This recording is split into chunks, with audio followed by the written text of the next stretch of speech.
I'm Billy Wayne Davis, and I never listened to None Taken.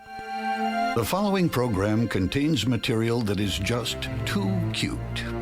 Viewer discretion is advised. I locked my wife out again. Oh, no. Did you really?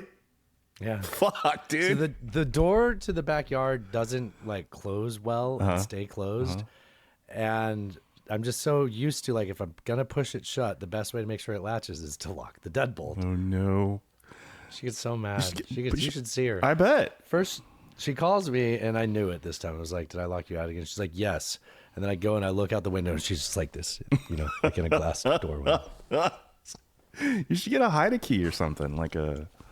Yeah, but then... Or get one of those keypad locks. Got a little dog door. She can crawl through. Hi, Tosh. Huh. It's a compliment, you know? You're not supposed to make your wife crawl through dog doors. Okay. It's all right. I'm not making her. It's an accident. Sure. Okay. It's not bothering me while I'm doing a show. I can't believe you did it twice. I'll do it again. I'll fucking do it again. Oh, man. Something occurred to me today. I think we're going to start the show pretty quickly. Because your boy's tired, Alan. Your boy's tired.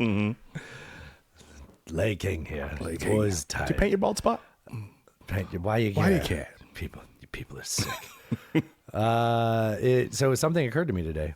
What? Do tell. So I always struggle to describe the show to new people, and then Natasha jumps in and she does a good job. Nice. Her move on this trip was like when we'd meet Americans and talk to them, and we'd get to know them. It's like, last thing I tell them is I'm a mechanic, so it's like, I play saxophone. She's like, I do burlesque. And I do. You slowly unveil the yeah. You park the kimono, so to speak. Right. Yes. Yeah.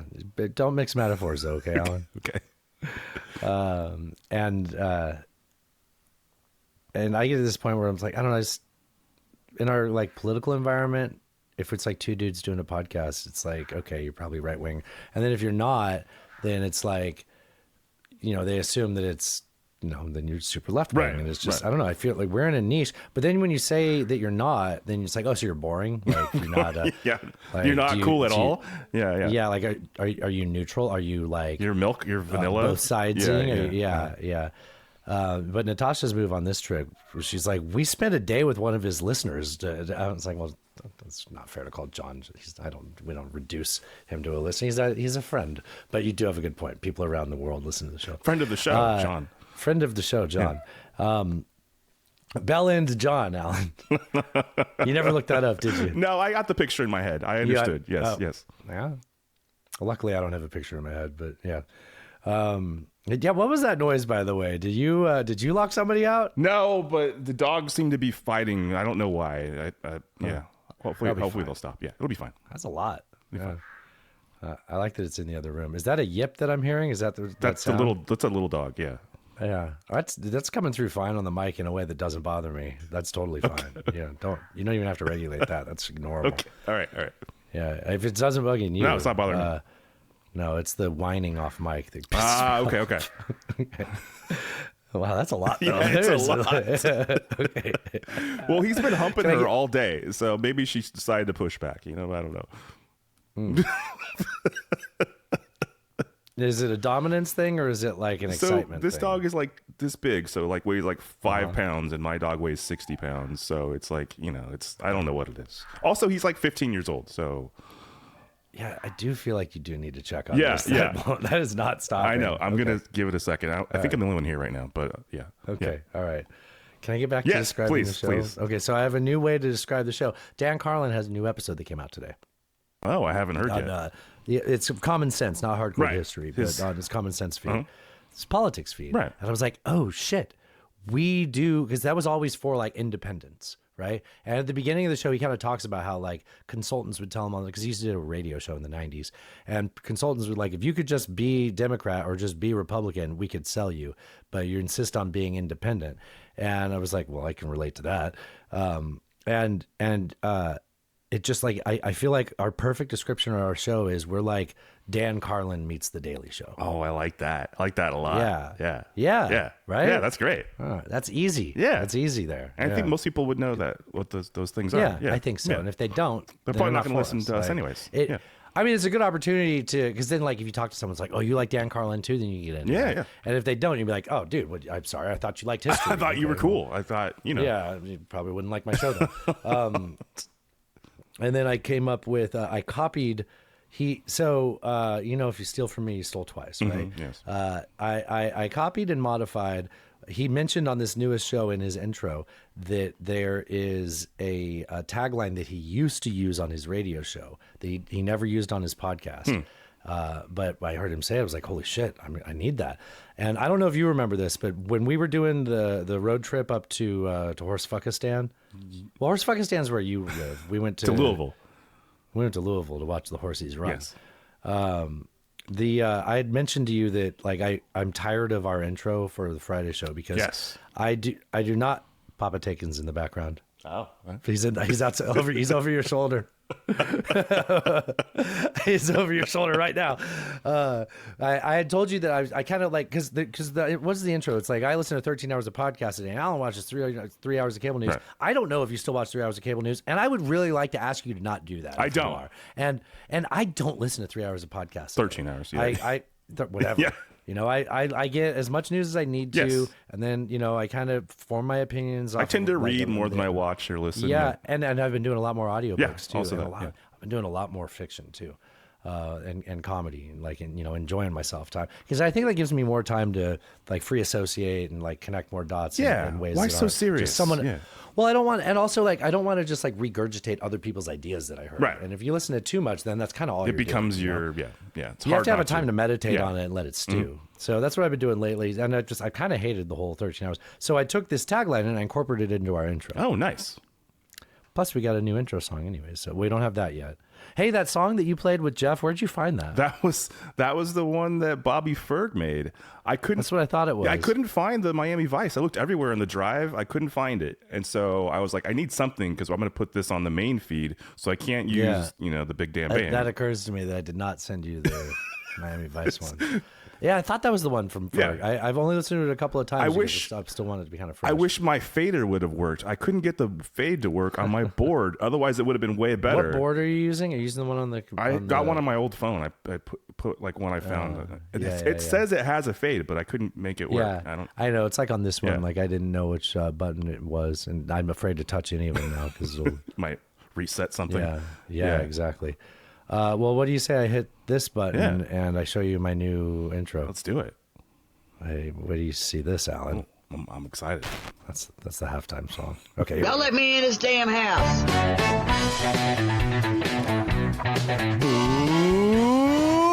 Welcome! Friday headline roundup edition of Knob Steakums. I'm your host, Cred, coming from Nashville. Alan's coming to you from Morton, Washington.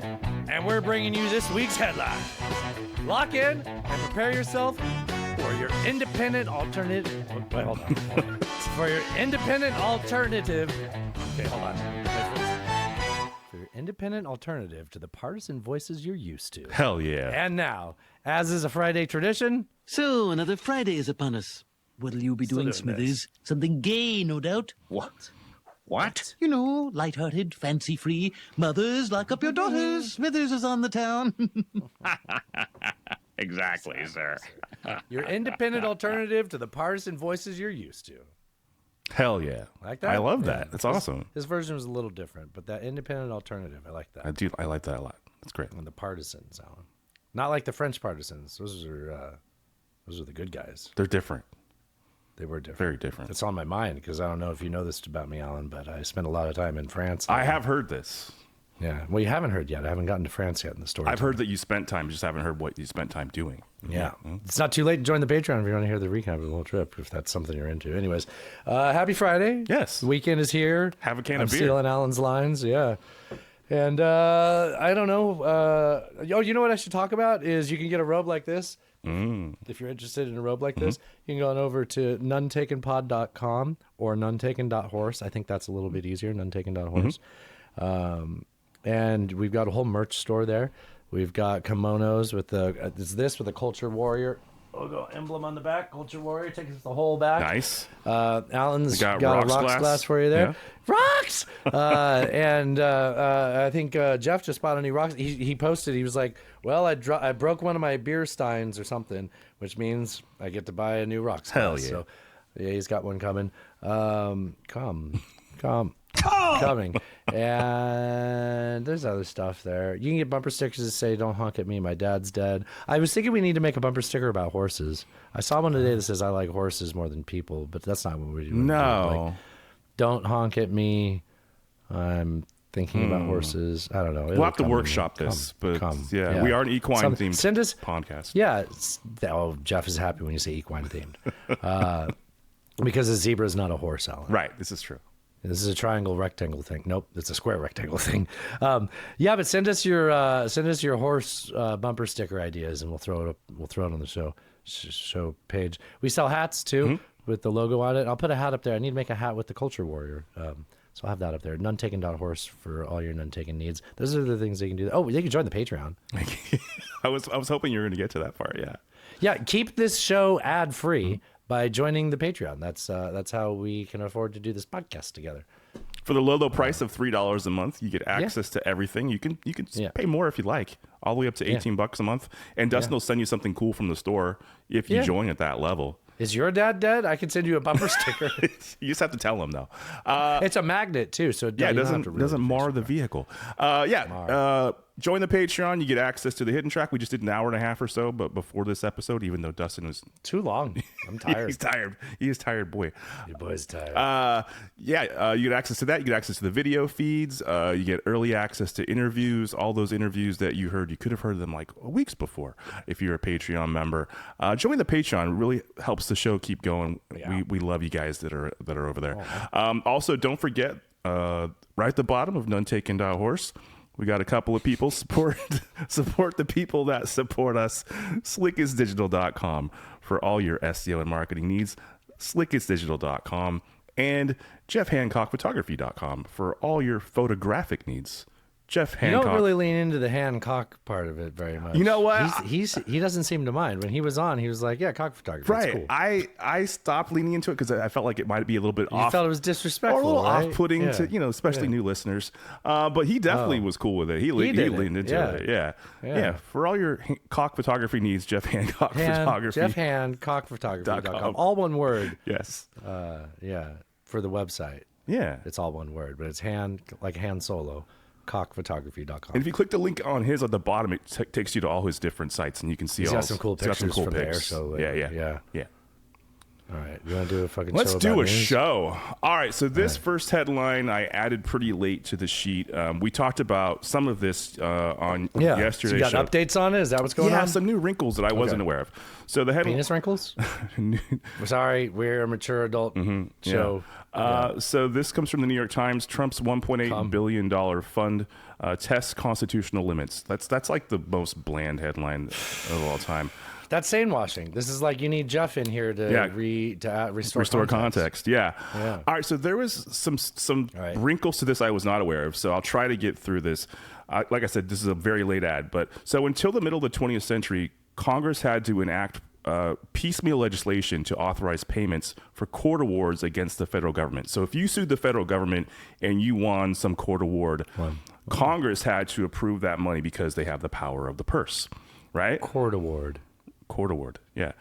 Court award. Those are court award? Court awarded payments. Okay. So if you sue the federal government, you say the federal government wronged you, and you win that lawsuit. Right, because the deal here is a man was convicted for the crime of leaking his IRS data, but you could also personally sue the IRS for them having the fault of having that person doing that, right? Right, except that. So I'll get to that later. There's another caveat to that. Oh, that's not part of it. I mean, that is part of it. Part of he it. Sued the IRS. However, there already. I'll say it now.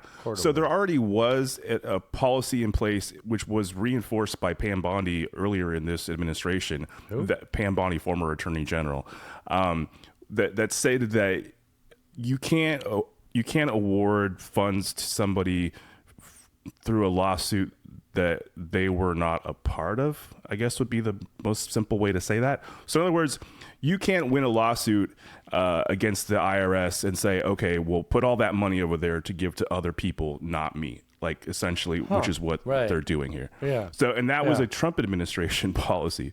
So, but put all that aside. So the whole way the way that they're able to do this is that Congress essentially said, look, we're tired of doing all these, little piecemeal legislations to pay out these federal awards. Yeah. And so they authorized the executive branch. Initially, it was judgments up to $100,000. The executive branch could just sign off and they would pay it out. Okay. And then in 1961, they expanded that. In 1978, they removed the cap for $100,000. No cap. And said basically, executive branch, whatever these lawsuits, whatever the outcome is, you just pay that out. But they were never like the executive branch suing. No. As the plaintiff. No. Yeah. However, there was a dude, which I didn't get his name, but there was a dude who was like, look, you guys, this is a fucking problem. He said an administration that wished to spend money on projects or beneficiaries not authorized by Congress could simply encourage its desired recipient to bring a lawsuit against the U.S. and then settle it and then just give them the money. Like there was a total loophole that nobody exploited until now. Right. Yeah. Nobody would be that blatantly corrupt, and surely if they were, they wouldn't be elected, or they'd be impeached. Right. Like Congress wouldn't stand for that. Right. Come on, you're being a worrywart. Right. But here we are, and so now there are some Republican lawmakers who are saying, "Hey, wait, hold on, we need to look into this." I think it's weird they call it a worrywart and not a "you've been masturbating too much." Because remember, that's what they told you. If you keep doing that, I thought you'd go blind. That was another. That was a different one. Yeah, so there are some like I said, some Republican congressmen that are not okay with this, and I think Raskin has introduced a bill to stop it. This is not a done. Bitch, Carol Raskin, Jamie Raskin. So it's not a done deal yet, and I think going into midterms, it can't be a done deal yet. It just happened. Like this has to be like there must be ways that this is impeded. Yeah, certainly. It can't just be like the next day there's $2 billion going out to anybody that signs up, and I mean they have to form the committee first. What did the new acting AG Blanche said that not a personal lawyer. He said that even if Hunter Biden wanted to apply, that he could probably get funds because he was clearly wronged by the federal government as well. You mean because at the direction of Donald Trump to have Durham investigate him? Yes. Yeah. What's the irony of that, right? That's pretty. And then the person gets fired from the committee that approves it. Yeah. Pretty much. Yeah. All right. So I wanted to add that. So that update. was a tough one. Yeah. Did you get through it all? I think I got you through a lot all of questions of it. Yes. throughout it. Okay. Yeah. More to come. Obviously, this is not. So is your update? This is your number one news story. Is that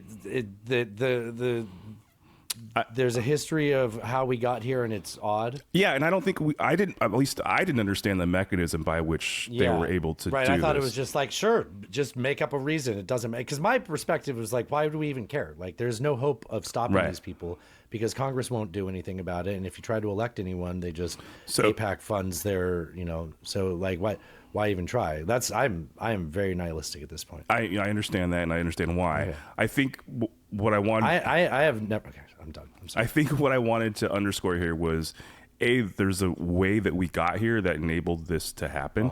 That Congress, but also there's a reasonable challenge to it because it's okay. Also that, and then the second part is what I said previously about the administration had previously adopted a stance by which none of this makes sense anyways, because they shouldn't have been able to. Isn't there some wrinkle to this where Obama had done something similar, but it's not at all similar? Like, do you recall that? I feel like I heard that. There was, and I don't recall the details. But about it was like very official. It was not like paying myself. No, it wasn't like that at all. Okay. Yeah.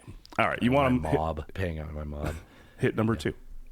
Yeah, Russian President Putin and Chinese President 11 met in Beijing, agreeing to extend a 2001 friendship treaty and overseeing more than 40 cooperation agreements.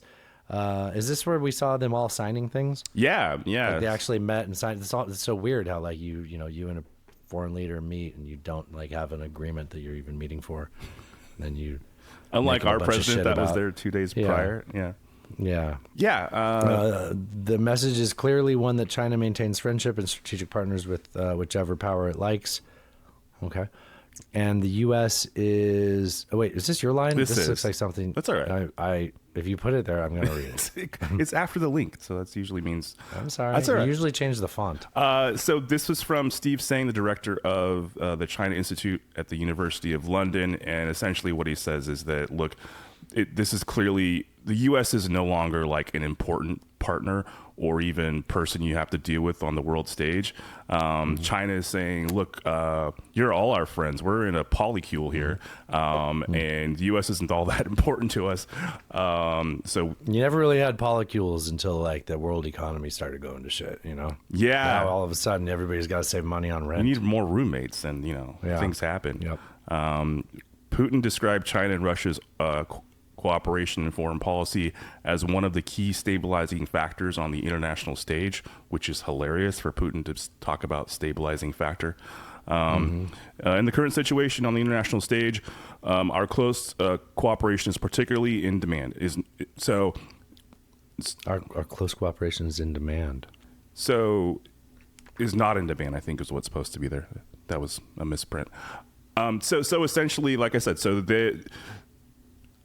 Russia and China's meetings seemed to come away with a lot more like substance than ours did. Yeah.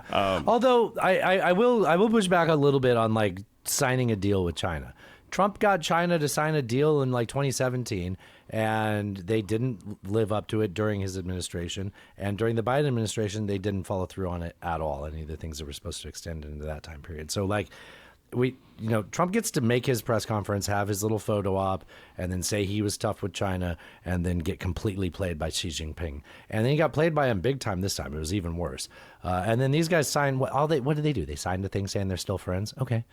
Wow, I'm really shocked that Russia and China. I mean, right before the invasion of Ukraine, when they had the Olympics in Beijing or wherever it was. They were like, yeah, we have a unlimited friendship, special relationship, yeah. And then they went to war. Like nothing. Like there's no difference here. That doesn't mean anything. Like it is all symbolic, and it is good symbolism, but it's still just symbolic. No, I agree. It is symbolic. I mean, China is Russia's largest trading partner, I think, right now. And Russia needs China. Russia needs China more than China needs Russia, definitely. Yeah. But they're willing to play ball, and China's sort of been the international actor that's like, look, we don't give a shit if you're going to invade your neighboring countries. We just want to buy stuff from you, and we want to have good relations with you, and don't fuck with our hemisphere of influence. And so that's where they are. Okay. All right, we got. I mean, yeah, it does. Well, okay, it does. It does sound like it's pretty inevitable, though. That Inevitable. It's inevitable. Huh? You got it in there. Yeah. All right, we have a pretty large Cuba segment here, so... yeah, fill me in on Cuba. Are we going to start with drones? No, I'm not. That was kind of last week's news, right? Yeah, I'm not starting with that at all. I don't even have that in here, actually. Wait, can we address something while I was gone? Yeah. Okay, so like the whole thing about the drone story, right, is what? Like there was a report that said Cuba has a plan to strike... southern Florida with their drones that they got from Iran or something like that, right? And then like buried in that report, it says, this is if they are attacked first by the United States. Right. Like in the same assessment. It was a defensive posture, yeah. Yes, yeah, exactly. All right, so Cuba's energy minister said the country has run out of diesel and fuel oil amid a U.S.-imposed oil blockade. Okay, I'm going to move through these and then we can talk about them. Okay. CIA Director John Radcliffe met with Cuban officials in Havana, per the Cuban government, and a CIA official who said they discussed intelligence cooperation, economic stability, and security. So I think I'll stop there just for a second. This is not like a delegate or somebody from the State Department meeting with Cuban officials. I know they have some designation where perhaps we can't have that happen, but it seems weird that the CIA director is doing it. Yeah. Right? All right. Yeah. CIA officials said Ratcliffe was there to personally deliver President Trump's message that the United States is prepared to seriously engage in economic and security issues, but only if Cuba makes fundamental changes. That's a CIA official quoting. That's so weird. Yeah, very strange. All right. Also, the U.S. charged. That's not. Nobody's really talking about that. Like, I feel like that's really noteworthy. How unusual. It's it is. very strange. It's different. It's very strange. It's unusual. It's different. It's interesting. Also, the U.S. charged Raul Castro with murder. Yeah, this was today. Yeah. Okay. Okay. But so they act like he blew up a bunch of planes, right? They're like, for causing 2 planes to crash. You know what the plane crash is, right? It was in 1996, and it was guys dropping leaflets. right. Propaganda. It was Propaganda. guys going into their airspace. Yeah. Like, I don't know. I don't think that they deserve to die, but I also feel like you're kind of like that when you left your house on that flight. You were like, we're gonna do something risky today, and you had the worst consequence of it. Like, I don't know. And did Raul Castro shoot them down? No. Also, Raul Castro was 94 years I old. was about to say that, and he's no longer. Yeah. But this is like how they justified the raid on Maduro by being like, what? There's an open indictment. That was my next note. Was this could be the start of a Maduro type escalation where this is. Well, you know who said it before that was Thrash, so give him credit. So you have a note here. I put it in italics. What? You. Oh, this is not from me. This is from Bobby Ferg. Yeah. He said, they always say a grand jury would indict a ham sandwich, but clearly they'll indict a Cuban sandwich too. Hey now. He will. That's not right. Why? That's not right. That's not I'll right. Just let it go. I love a good Cuban sandwich, man. Oh. I could take down like a few Cuban sandwiches. All right. And then lastly, Secretary of State Rubio put out a video urging Cubans to align. Wait, no. You mean like Rubio Chan? Rubio. Yeah. This is about when he went to China. Yeah, right? they had to change his name. Yeah. Because he said some stuff about Uyghurs. Remember Uyghurs? Nobody talks about Uyghurs anymore. I don't think you're supposed to say that. No, you can. It's allowed. So he put out a few minute long video with like, I think he spoke in Spanish and there were English subtitles. And it was like, hey, you guys, like, look, we really need you guys to align with the Trump administration. We have good things coming if you just, acquiesce. So that's fun. More propaganda from the Secretary of State. We don't have we have war at home and in Iran. We don't have time. We have war at home. We don't need McDonald's, okay? We can make that already. All right. Yeah, we can make that already. Number 4. I have to talk. 2 ships near the Strait of Hormuz were involved in separate maritime accidents. One vessel was seized off the UAE, and a cargo ship sank off of Oman's coast after an attack per authorities. It's kind of attack, like a shark attack? Yeah. That's a big shark. No cargo space. So that the vessel that was seized off the UAE was taken to Iran, I believe, and this other. So the Iranians seized it, is what you're saying? Yeah, the Iranians seized it. Now Trump had a whole huge Truth Social post talking about how there was a wall of steel in the naval blockade and they were moving those boats through, and everything was fine. But it really doesn't seem so. It just doesn't. Seems like it's not. It seems like it's not fine. All right. Speaking of not fine, President Trump said this was on Monday, I think. He put off an attack against Iran that was planned for Monday at the request of Gulf allies, but the military will be prepared to move forward with an attack if a deal is not reached. I just have a quote here from Lindsey Graham, who did the Sunday talk shows. God, this fucking guy. He called for a ramping up of U.S. military action against Iran on Sunday.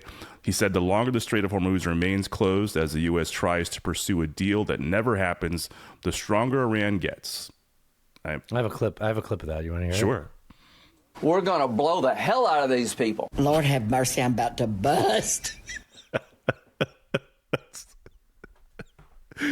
I'm glad the soundboard is back. That's great. You thought I had a real clip, I missed the soundboard. So my experience on that was I was just like minding my own business in France. And so I got the experience. So in the States, we wake up Saturday morning and we get to find out that Donald Trump has created some arbitrary deadline before he's going to nuke Tehran or something like that, right? Yeah. And in France, that's like 4 p.m. So I got to experience that once. So be Interesting. Like, wow, I'm having a day, and in the middle of the afternoon, I find Something out that happens. the president Yeah. we went into a cafe, and they had a big news thing, and it said like 24 and then hours in French, and I was like, can you tell me what that's saying? He's like, yeah, he made up a deadline. I'm like, oh great. I was like, first of all, I'm sorry. They're like, and then I was like, I'm going to use your toilet. And then they asked Natasha what she thinks. And she was like, yeah, I don't like war, and he lies about the economy to our face. The economy's not good. Like, and that's so bulletproof. Like, it doesn't matter. You think you go into Europe and everybody, obviously there's a lot of right wing in Europe, and so but I mean, like, oh well, I actually like war and I prefer the economy to be bad. So like that's. So questions when you asked to use it, did you ask for the toilet or did you just say it? No, I say toilet. I stopped saying restroom because they don't call it that. Okay. All right. And then did you make any loud noises that somebody in the next room heard and thought, what the hell is happening over there? No, because it's just one toilet. Okay. No, yeah, Okay. yeah. And sometimes they have lids on the seat, and sometimes they don't. They do a lot of the no lids on the toilet thing. So just the only pee-pee, and girls have to hover. They hover anyways, though. Oh, but you can't poop. So there's no seat. I mean, sometimes they do. Oftentimes they do, but sometimes they don't. Oh, I don't like that. I don't like that at all. You know what, though? No matter how, as we experienced when we were up at the horse race, in the hotel, you got to worry about acoustics. And I don't like to, even though I'm a nasty guy, I don't like to be pooping and have my wife listening, Right. So a lot of times I'd do a little, I'd play a little trombone at a cafe. Right. Just play something on your phone or something. Yeah, that's not what I meant by that, but yeah, we can go on. Okay. Yeah. All right. Yeah. Let's see. I think it's you're number 6. 6? Yeah. Well, do we have more about this? The Strait of Hormuz is closed, right? He said he was going to blow it up, and then he said that someone in the Gulf told him not to. He named a few countries, said that they asked the him UAE not to. and Saudi Arabia, And I then think. UAE were like, we didn't know. I mean, like, I'm glad he's not, but like, we didn't tell him not to. He's just coming up with, he's like, hold me back. Oh, thank God you guys did that, because I was about to fuck them up again. But okay, then fine, we'll do it in. And then he literally said, we'll do it maybe in a day, maybe 2 days, maybe it's on the. Maybe yesterday, yes, right? yes. It was yesterday. He's like, maybe in a day, maybe in 2 days, Maybe the weekend. maybe on the weekend, maybe next week. Yeah. It's like, just shut up.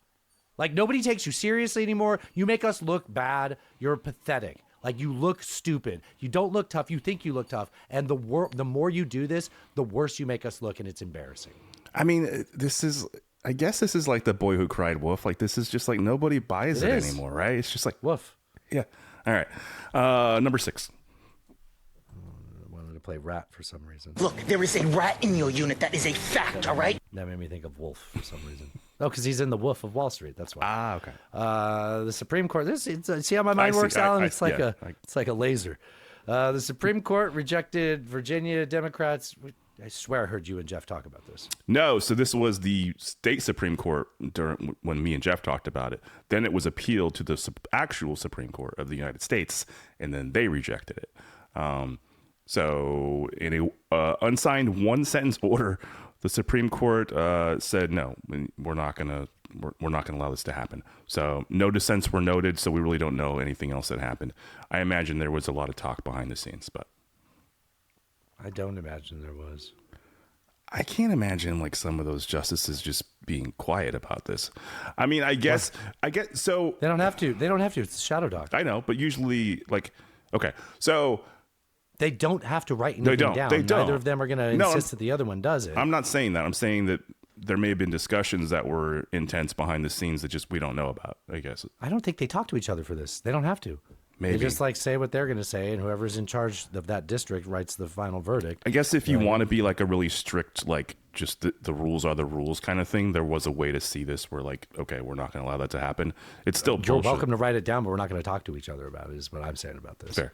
Yeah. All right. Minnesota enacted a law to ban prediction markets, becoming the first state to do so. And then the federal government sued them. The Commodity Futures Trading Commission lawsuit seeks to block the law before it starts. What the fuck? Why? Arguing the prediction. What? Well, I've talked about this on the show before. Yeah. The Trump administration and the CFTC has argued, I think this was months ago, when other municipalities tried to do this, that states' rights, Alan. What the fuck? No, they've argued that they solely have the right to monitor these markets and regulate them. But if they want to, the states should be able to choose. They should be able to, but they're saying that's not the way it's. No, works. but they say then they say but if you want to have an abortion, it should be about the states choosing. It's like you're not even listening to me. I hear you. I hear you. I'm very cranky, Alan. Yeah, I know. Yeah, I'm fussy. Yeah. All right. You are. So you are. This will be fun to see how this plays out in the courts. I imagine that Minnesota's going to lose because that's where we are. Yeah. But no, it's a good, interesting start. Everything's going to be terrible, and this is only going to get worse. No, only good can happen, Dustin. Nothing bad. Do I have to read again? Yes. Oh, and it's a bummer too. Yeah. So 2 teenagers opened fire outside a mosque in San Diego, killing 3 men before dying of apparent self-inflicted gunshot wounds. You can see the video if you want. One of them gets back into the car and asks the other one to shoot them, which they do, and then that person shot themselves. One of the people that died was a security guard. They're saying helped save the other people, unlike the security guards at Uvalde. Fair. Yeah, fair. Never not, right? Like, it's like Epstein. Just bring it up every time. Yeah. The police are investigating the shooting as a hate crime. I found this interesting. So the way that NPR reported this, I thought was detrimental to it being taken seriously. So NPR was saying like, they named the shooters, and it's like Vasquez, and it's like Hispanic people names, and they're like, and they're white supremacists, and their manifesto was white supremacist and anti-Semitic. It's like, okay, well, they shot a mosque and they're not white, so either follow up on that, or allow people who are inclined to not agree with you to make fun of you for doing this. Like, I'm not saying that they can't do that, because I've seen the groups. Like, I know people that are like, oh, wow, you're Middle Eastern. It's weird that you say these things. Sounding like a white supremacist. Like, I can understand that. Their main gripe seemed to be about the fact that they were short and women wouldn't fuck them. That was like their biggest thing. And yeah, put them on an airplane in front of me though. I did see that part. I did have a little bit of detail that I think wasn't widely spread. So before the attack, was it about everybody trying to say they're trans because there's a picture of one wearing like a wrestling unitard? No. So apparently before nobody was trans. It's fucking no. They love to say the shooters are trans. Yeah, I hadn't seen that. No, apparently before the attack, police were already looking for one of them. His mother had called the police concerned that her son was suicidal and had run away. Yeah. And then they found there were weapons missing from his home, and his mother's vehicle was gone. Then they used license plate tracking or whatever to find them. They found the vehicle. There were pictures of him, and he's wearing camo, and there's another person with him, which made it seem like, well, this isn't just some kid that wants to, unalive himself. So I don't know. That was some backstory that I felt was missing from a lot of the reporting on this. It's just a shitty story, man. It sucks. But I mean, the fact that the damage was limited, and then like you said, that security guard appeared to be like a real heroic dude. Like he stood in the line of fire and did what he was supposed to do.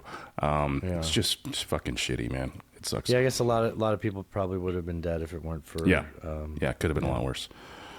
All right. So speaking of the Supreme Court and abortion, the Supreme Court preserved mail order access to the abortion pill. Oh yeah, that was a big drama before me and Natasha left. Yeah, mifepristone, as a lawsuit challenging FDA rules plays out. That was interesting. I didn't expect that. I thought they were sort of like edging towards banning that. Edging, you say? So what was their logic? So only Alito and Thomas were dissenting here. So this was, I think it was the state of Louisiana that filed this suit and essentially said that, look, by allowing this to happen without in-person prescriptions, that you're allowing people to violate our state's laws that we've set up. And there wasn't a lot of, as far as what I read, I didn't see a lot of explanation as to what the Supreme Court actually argued. This might have been shadow docket too. All I saw was that Alito and Thomas were the dissenters. So I'm not exactly sure what the argument was that they went with. But yeah, they said, no, this is okay. This Supreme Court, I just unpredictable. Yeah, it is shadow docket. Yeah. So you'll never know. We don't know. Yeah. We don't know. Right. Yeah. It's impossible. It's impossible. Yeah. All right. Number 10. Is that just your expression on that, or is there? No, is that's that from a movie. You don't know it? Impossible. I mean, it does sound like it's from something. I just never feel like I know what it is. Yeah. It's from a 90s or 80s movie. Yeah. I can hear it. That's why it's impossible. But I don't know what it is. I think it's like a Mel Brooks movie. I'll find it. Maybe. I'll find it. All right. What am I doing? 10. Mm-hmm. The Senate unanimously approved a resolution to withhold senators' pay during future government shutdowns. I like this. I do too.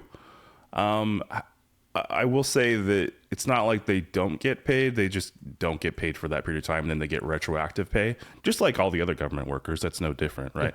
They should get treated like everybody else. Yeah, and I think the House should do this too. But If you're willing to play chicken, Yeah. play hardball, I'm game. there have been bills like this in the House brought up previously, and they never pass. So, and this was a unanimous pass. But But it still has to go through the House. no, this doesn't. So this Because it only deals with the Senate. It's like a Senate rule. Yes, it's a Senate rule. So they just pass this.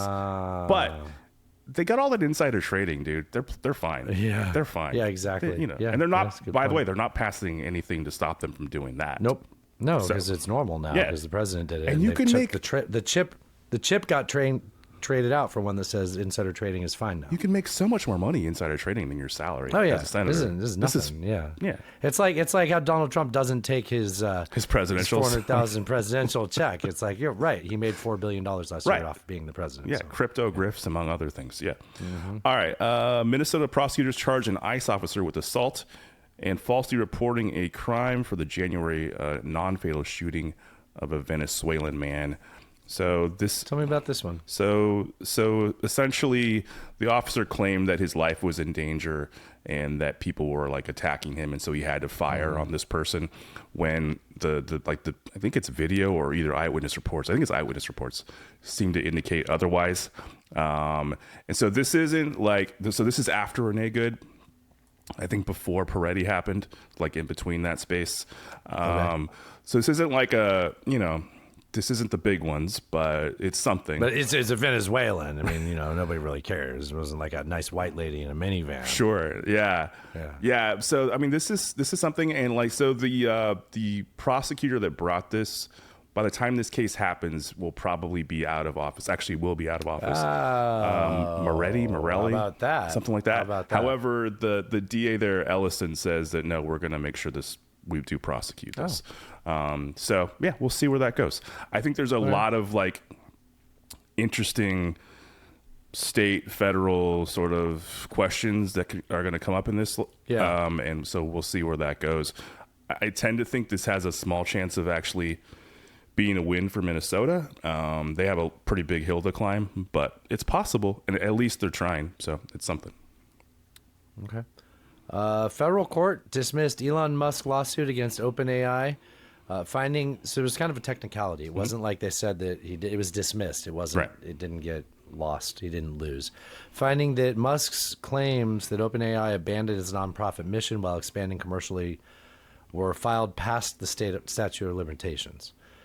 His lawyers feel like they were justified in doing that, and they think that they'll have the case heard on appeal. Yeah.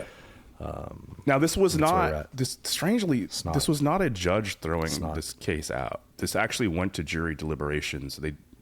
Oh, weird. Yeah, they took like 2 hours. Oh, and they decided, decided. never mind, we don't have to listen to it. yes, which is very strange because usually That's you think fishy. that would There is a rat in your unit.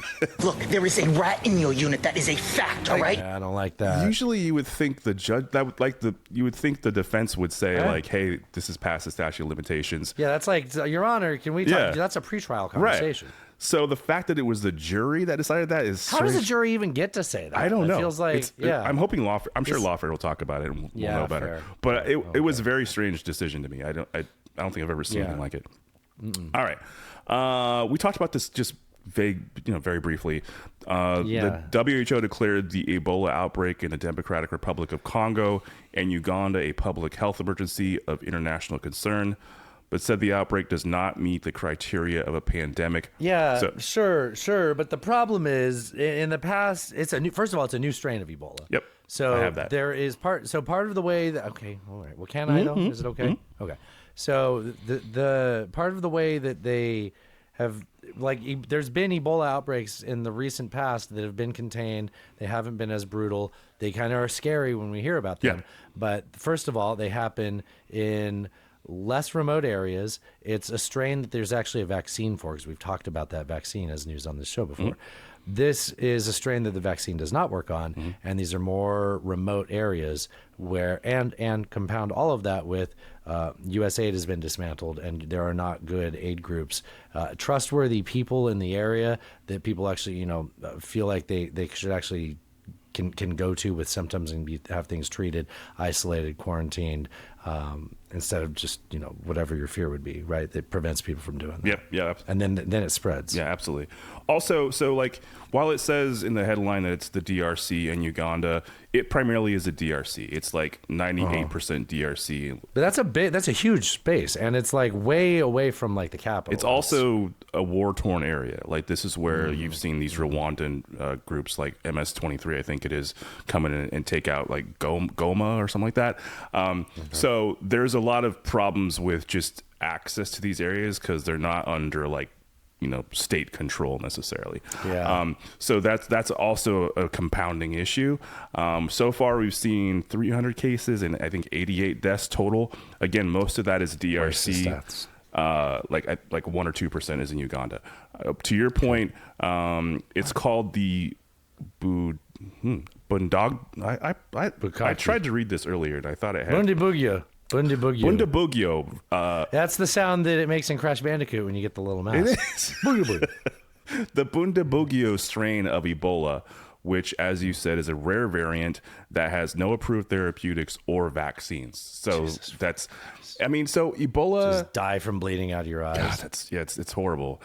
Which is why it's such a scary disease. And it's also like a disease that often, it almost feels like the plague, because often healthcare professionals get infected while they're treating people with it. And when there's no therapeutics, no vaccines, it's like, fuck. Now, it's just like in that Outbreak movie with Dustin Hoffman and Renee. Just like that. Russo. Just like that. And Cuba Gooding Jr. He's the helicopter pilot. Oh, you liked him better in Snow Dogs, though. I did. I loved him in Snow Dogs. Yeah, man. So just other shit to put on your radar to worry about. All right. 14. The State Department said Israel and Lebanon agreed to extend their ceasefire by 45 days after U.S. facilitated talks in Washington. You know what's cool about this headline? Elderly abuse. Hezbollah is not mentioned at all. No. Although, are you hearing much from Hezbollah in any of this? Oh, yeah. They just fired a couple rockets at Israel. Which is like, so that's great. Lebanon and Israel can say they have a ceasefire, but unless Hezbollah... But Israel doesn't have... Lebanon definitely has a problem with Israel because of the way Israel's behaving. Right. But historically, the issue is Hezbollah, Right. or at least that's Israel's excuse, right? Yeah, I think... We might not be here if Lebanon was a more secure state and had better relations directly with Israel. Yes. Although the 70s and 80s were a thing. Sure. But I think like right now, like if Hezbollah weren't there and Lebanon was a secure state, I don't really think this would be happening. But like it doesn't matter that they have a ceasefire with the official government of Lebanon if Hezbollah hasn't also signed off on it. That doesn't mean Which is the point. anything. That's really what we're talking about. Exactly. Yeah. All right. This happened, and I didn't really hear that much about this, so I just figured we'd talk about it for a minute here. The Philippine Senate entered lockdown after shots were fired, while Senator De La Rosa sheltered inside to evade an ICC arrest warrant. He later fled the building. Why are these all related? So De La Rosa, 64, he was the former national police chief of Duterte. Duterte? Yeah. From 2016 to 2022. Duterte was arrested in March last year on an ICC warrant for alleged crimes against humanity. They're throwing people out of helicopters and all that. And this guy was one of the people who was assisting him in doing that. And as far as everything I've read about this, Duterte essentially set up his own like cartel to battle the cartels kind of thing. Yeah. Right? Yeah. And use the police force to do that. And this guy was the head of the police force. He is now De La Rosa. Yeah. And he is now a senator in the Philippine Senate. And when they went to try to get him, they locked them out and got him out of there. Now they're saying we didn't do that. He did this all of it. He escaped by himself. We didn't help. But it seems like I lost you at some point. So when the ICC went to arrest this dude, he was in at the Senate. He was in the Senate. Yes. And so they blockaded the people that were trying to get the entire Senate with the building, Yes. with it in session or whatever. Okay. Yeah. And so there were shots fired. They locked the building down, and then he got out some sort of back door and got away. It's not clear who did the shooting. No, I feel like if it was the ICC, they would have to admit it was them. But they're saying it's not, and then the people on the Philippine side are saying we didn't try to stop anybody from enforcing a warrant. Like you said, they have their cartel. Right. So I mean, yeah. yeah. Anyways, that's a wild story that nobody. Yeah, not at all. Yeah, wow, not at all. All right, let's see. Why does it say The Hague? Oh, that's the reason to face trial. Yeah. All right. In other news, you had a couple of things here. I thought this was interesting. Did you open the link and look at it? I did. Okay. In fact, I'm going to do it again. Is this story kind of bullshit? No, I think this is true, actually. Okay. So, and no, my understanding was this is in the context of, like, in general, we're sort of learning that people are inflating their subscriber numbers to look cool, basically. Yeah. So this is Tucker Carlson's site, who was hacked and says that he only has listeners. Before Alan tells you, how many paid subscribers do you think Tucker Carlson has for his network and his site? Okay, lock that number in, and Alan's going to tell you what this leak. So they're saying 7.3 thousand paid subscribers is all that he has. Now, if you open this Reddit, it talks about essentially what they're saying that he's doing is he's conflating all of his views across every platform he's on. So that's YouTube, X, Spotify, podcast. And also what that means is that if one person watches your show 10 times, it counts as 10 views. So totally inflating your numbers, right? Why would somebody watch a show 10 times? Okay, fine. I've watched a show more than once. Sure. Sometimes, especially if I'm asleep and it's a show, if it's and it's on repeat. Right. Or like the algorithm knows I like it, it'll just keep playing more. It'll come back on. Yeah. So it's possible. I think that maybe. So there's different ways that you can subscribe to a streamer or broadcaster, right? And I think that this might be right, but they're specific about paid subscribers, right? Right. I think he's definitely inflating it, but I think that maybe there might be 7,000 that are subscribed directly through his platform. Right. But you can also subscribe to him on YouTube, and he also gets paid for that. Right. You can also subscribe to him on other platforms. Like you can subscribe to people on Spotify. Right. You want to have as many different ways of people. That's one thing I didn't like about Spotify to start. I mean, Patreon. Yeah. It was like, well, we're going to be limited to people that actually have a Patreon account. Not everybody does. Yeah. But so I think that like he probably has more than 7,000 people paying to watch him every month or whatever it is. But either way, it's still probably less than what he's saying the aggregate is. Yeah. And they're just identifying the ones that are specifically subscribed through his personal TCN website, right? I see. And I think a lot of people a lot of people prefer to subscribe to shows on platforms they're used to. So like YouTube. Right. You don't want to go to their proprietary website and sign up. So it still clearly is an inflation of subscribers, but it's not like the same thing as they're trying to allege it is. That's my take on that. Yeah. Okay. I felt like there was more to it than that. Okay. Yeah. Cool. No, I mean, that's just him specifically. I mean, I still feel like as a lane, like, you know, building your brand and selling yourself and all that shit. I mean, I'm so repulsed to it. I was optimistic when I saw this that I think that all those people are just they're all inflating those numbers to look cool, right? I mean, yeah, but it's not. Like Jones used to do that all the time. He would talk about his post on X, syndication and stuff like that. Yeah, his post on thousands of radio channels, hundreds of thousands of likes and views on X and all this. And it was all bullshit. Right. Like it was never real. Half the time it was bots or whatever. Right. All right. You had this headline, which I don't know. This was not on my radar at all. Maybe because you were in Europe. You know, this was more. I don't know when you found this, but so this is from the New York Times. Wait, hold on a second. Okay. Did you see what the Reddit was that I got that Tucker story from? No, it's right there in the URL. I didn't notice it right now. r/. Oh, it's Knowledge Fight. That's wild. Wow. That came from Googling it. I didn't know it from them. Wow. Yeah. All right. Anyways, R.I.P. Knowledge Fight. Okay. Yeah. Yeah. All right. Czech police arrested a man who they said stole what is believed to be the skull of a saint before he encased it in concrete and planned to throw it in a river. So this skull was displayed in, I think, a church in the Czech Republic, and this guy went in, like people heard like something like he broke the case that it was in, and people heard it, and then they saw a guy in a black robe like run out with it, and then he changed clothes and got in a taxi and sped off. Whoa. And so the Czech police, by the way, they're being very mysterious about how they found this guy. They're saying they used like some sort of technology they're not specifying to find him. Oh. I'm thinking probably they just had like a GPS locator in that shit or something, right? Yeah. Like they just don't want to. Inside the skull. Yeah. And they don't want to admit that they like defamed the saint's skull. Right. Yeah. And so they find the guy, and at first he's he won't say anything. And then finally he says, okay, fine, I have it, and I have it, and this is what I did, and this is where it is. They go find it. His reasonings for doing this are that... Does he think he was cursed or something? No, he thinks that she didn't deserve to be a saint for some reason. No way. Yeah. And so apparently... Throw it in the river. She gotta fill it with concrete and throw it in the river. She's apparently the patron saint of like troubled marriages. Because she had a troubled marriage. Is this a fucking divorced guy? Maybe. Is that what it is? My fucking wife left me. They didn't specify that. Another one of these dudes, man. And also she was known for like helping the poor, but mostly she's the patron saint of troubled marriages, which patron saint of troubled marriage. These Catholics. Right? And so so they got it back. They're working to like get it out of the cement, and I guess this guy is in prison for however long. And then like one of the... So he already put it in the cement. Oh yeah, it was already done. He just hadn't thrown it in the river yet.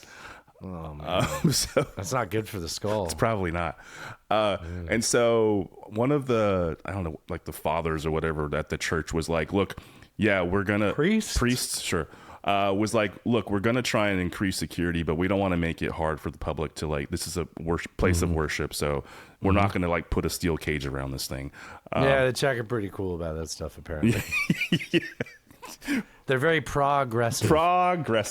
Well, you had your face right up next to like some old sculptures or something. Where are you going with this? I don't know. Yeah. So, it reminded me there was a Canadian woman kidnapped or stole some artifacts from you can't kidnap Pompeii, an artifact from Pompeii, and then she like brought it back. She's like, this has brought me bad luck, like take it. Like, I really shouldn't have done She's this. like, I don't want this. Also, I don't want it anymore. When I was in France, in Paris, we went through the catacombs. Did you see people with their coins on the eyes on the... No, I didn't see any of that actually. But they had you're walking for like a mile underground, and it's just a wall, floor to ceiling, of femurs and skulls. Like benches with them on it, right? It's everything around. Just everything around you. It's so they dug out underneath the city to get the limestone, and that's what they built all their cathedrals and stuff with. And then like, there was people that were like, guys, you can't take the outside of the under and put the things on the top. Like it's gonna, and then all of a sudden one day, like it collapsed, like a street collapsed, there was like a sinkhole, right? And then they got a bunch of engineers. This is like the late 1700s. And they went and they started filling that space in and building, buttresses, reinforcing it. And part of how they used that was using skulls and making walls with the bones and the skulls. Fuck. So that's literally what you're seeing. Is like a mile of, dude, it's wild. And it's underneath every street. So like it's a map of the street of the city underneath it. There's a city underneath. And every once in a while you'll walk through and there's a spot where there's a bunch of skulls making like a heart shape or a cross, and there's a skull missing. And somebody took it. Son of a bitch. Yeah. It's like, that's not good for you. That can't be good for you. Yeah. Wow. I don't believe in curses and demons, but I wouldn't take a skull from the, Yeah, I wouldn't do that. I did find a rock on the ground, and I was like, I'm gonna take this little rock with me, though. It's a cool rock. I remember there was a. Then I got some holy water on my fingers later, and I rubbed it with it just to make sure it was okay. Rubbed what with it? The rock that I took from the catacombs. I didn't want. You said it. I wasn't sure what it was. I said about a rock. There I got a rock. So I remember playing. I can't remember a cool rock. What the game was, but there was a really old video game where you would go Tomb Raider, where you would go to these catacombs and people put coins on their eyes, to keep them shut, and you could take the coins and use them to like buy stuff in the game. Yeah. Was it Assassin's Creed? No, this was like way older. This is like was it PC gaming? This was fucking a long ass Tomb Raider. It was sure. Do you want it to be Tomb Raider? It can be Tomb Raider. Pitfall. It was Remember Pitfall. It wasn't Pitfall. There was like, what was there, like 15 levels in Pitfall? It just repeated over and over and over again. Oh, probably. Yeah. Was it BC? Did you ever play that game, BC, where you're standing on a little roll? It doesn't. We move on. What else you got? Is that it? That's all our other news? That is. So what's in your media? All diet? right. So I talked about this with Mima, but I wanted to talk about it with you. I haven't listened to the Mima episode yet. I'm Okay. looking forward to that one. I want to talk about this with you because you're the one that told me I should read this book. Yeah. This is how you. Did he hate it? No, he hasn't read it, but I had read it then, so I talked about it. Oh, I bit. see. Yeah. you got a chance to talk about it because you had finished it that week, but you wanted me. Okay. Yes. Did you like it? I loved it. It's fucking great. Yeah. Wasn't it beautiful? It's very beautiful. It's called "This Is How You Lose a Time War" by. I thought it was just Max Gladstone, but it's two weird people. that there's two authors, Yeah. right? Yeah, I wonder if they like wrote each. Took turns. One was blue, one was red. Maybe that would be. Yeah. Because they do have very different tones. They have distinct voices. So maybe that's how they did it. This is hard to not spoil and still talk about. Well, So I think I'm eager to hear you talk about it. So the whole book is just a converse or correspondence between two individuals, essentially spies. You could kind of say, right? Like or assassins or agents of their respective sides. One is blue and one is red. Yeah, and they start off on different teams, essentially enemies. Whoa! I think you can say that without ruining anything. It's very clear in the first chapter, right? I don't know. Okay, I won't. Okay, I'll be more careful. So there's just this correspondence that you're reading, this back and forth between these two individuals, and there's a lot of stuff happening. They're moving through space and time, other worlds, like the multiverse sort of situation happening. Yeah. And both of their teams, one would say, without having to be like hard sci-fi. Right. It was just poetic. Like it was, but it paints such a good picture. Yeah, and it involves real. I didn't say this when I was talking to Mima. It involves like real world stuff, like. Actual historical events and things are contained within like this. Cliff sides and and they're essentially trying to influence events for their own. Blue wants one side and red. Well, they don't want. They're agents for their side, and so blue and both of them have never lost, and they're both boastful about how they're going to conquer. And essentially, they're not like normal people, like they're like superhuman almost, essentially, right? Yeah. And you find out more and more, but again, there is no narrator in this story. All it is the correspondence between these two individuals, and so you only know what they tell you, which they're telling each other, to sort of help you fill in what's actually happening in the story. Yes. So it takes a while to kind of like you figure it out, but it's very poetic. I think you described it as like a space opera. I tend to agree with that description. It's not very long. I think it's like 8 or 9 hours to listen to. It might be less than that. Yeah, but it's fantastic, man. I love it. Thank you for the recommend. I'm really glad you liked it. It's fantastic. Yeah, this is how you lose the time. I think they're going to make a series out of it. Oh hell yeah! Not a book series, like a TV show series. Oh no shit. Well, I hope they don't fuck it up. I feel like the opportunity is they can go as far as they want with that. Yeah. So because they are very descriptive. Like the way they describe the scenes, even the opening scene is just like you can picture that in your head. Like when they're at that scene and they're walking over the corpses and all that. It's just like fuck. It's very like vivid. Yeah. Yes. Yeah. I'm glad you liked it. Fantastic. I was afraid that I could be off. No, it was great. You liked it. Yeah. How far are you on the space show? We haven't watched anything in several weeks. I haven't watched in several weeks either. I forgot about it. I'd be afraid if you caught up with me. So we're in season 4 For All Mankind. Okay. And during the little montage at the beginning where they get you caught up on like what took place as they jumped ahead in time, they include so it takes place through the 90s there. And they include Michael Jordan. He's playing for the Mariners, not the White Sox, and they're in the playoffs. I don't like this at all. What the fuck? It's just a little news snippet. If you just blink, you don't see it. There is a character that is supposed to be like Lee Iacocca, who got brought in to run NASA after being successful in the auto industry. So Lee Iacocca. Okay, yeah, This is not so. If I've spoiled anything, I just spoiled it. I'm going to spoil who the actor is playing this character because if you look at it, you're never going to get it. And I was like, who is that guy? It's Daniel fucking Stern, one of the wet bandits from fucking Home Alone. Oh, not shit. Joe Pesci.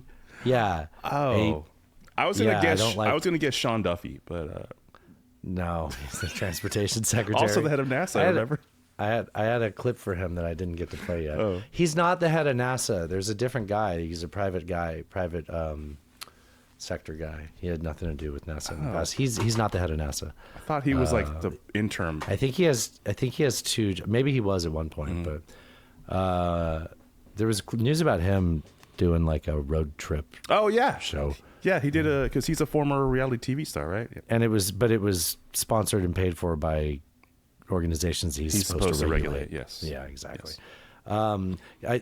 I think my note here is how I'm going to. I haven't watched anything in like 2 weeks because we've been traveling. You're watching Paris and London. I finished the second book in the Carla trilogy in the George Smiley books. The what's that author, John Le Carré? Oh yeah. So he has a bunch of books with George Smiley, but what was the first one called? Tinker Tailor Soldier Spy. It was the first one. The second one is called The Honorable Schoolboy, and the third one is Smiley's People. And so the first one is spy thriller. The second one is very different, and it's got a new main character, and Smiley's sort of involved in overseeing it. I could not get into it. It played in the background while I was like half sleeping on the flight. It was too slow, and like I just didn't feel as bought into it as I was with the first. Le Carré gets like that sometimes. Yeah. Yes. Yeah. It kind of reminded me of season 2 of The Night Manager. Okay. And it kind of ended in the same way, where you're like, oh, okay. And even at the end of it, I was like, what did I miss? So I just went on Chat GPT or whatever, and not Chat Asked for a GPT, summary. Gemini. Yeah. I asked for a summary and hit the little speaker button, and I had like a book report told to me. I was like, okay, I guess that is what I heard. But I've heard that Smiley's People, the next book, is very good. John mentioned that there was a series, a movie of it from like the 70s that was really good, 70s or 80s, like a BBC movie, big black clarinet. I've noticed we don't have a fucking title for this episode yet. I don't know what we're doing. I might have it here with how we go out. But yeah, so that book was fine, but it wasn't as good as Tinker Tailor, and I'm looking forward to Smiley's People, I think is all I was going to say. We were doing a thing while we were in Europe, Alan.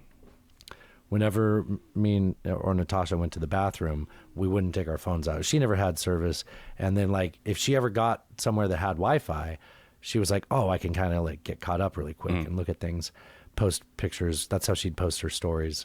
Because we'd always get home so fucking late. Like, so she'd get on Wi-Fi sometimes. But if one of us went to the bathroom, we would raw dog the table.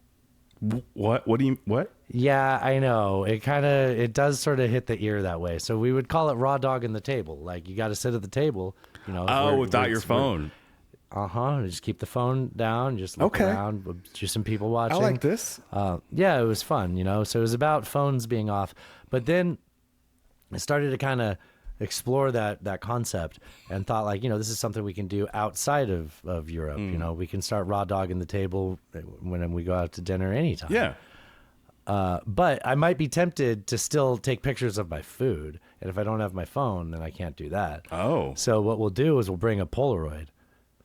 Take pictures of our food, bring the Polaroid home, take a picture of the Polaroid, post that on Instagram. Okay. Is that simulacra or is it just... I think that is simulacra. Yes. Is it? Okay, great. All right.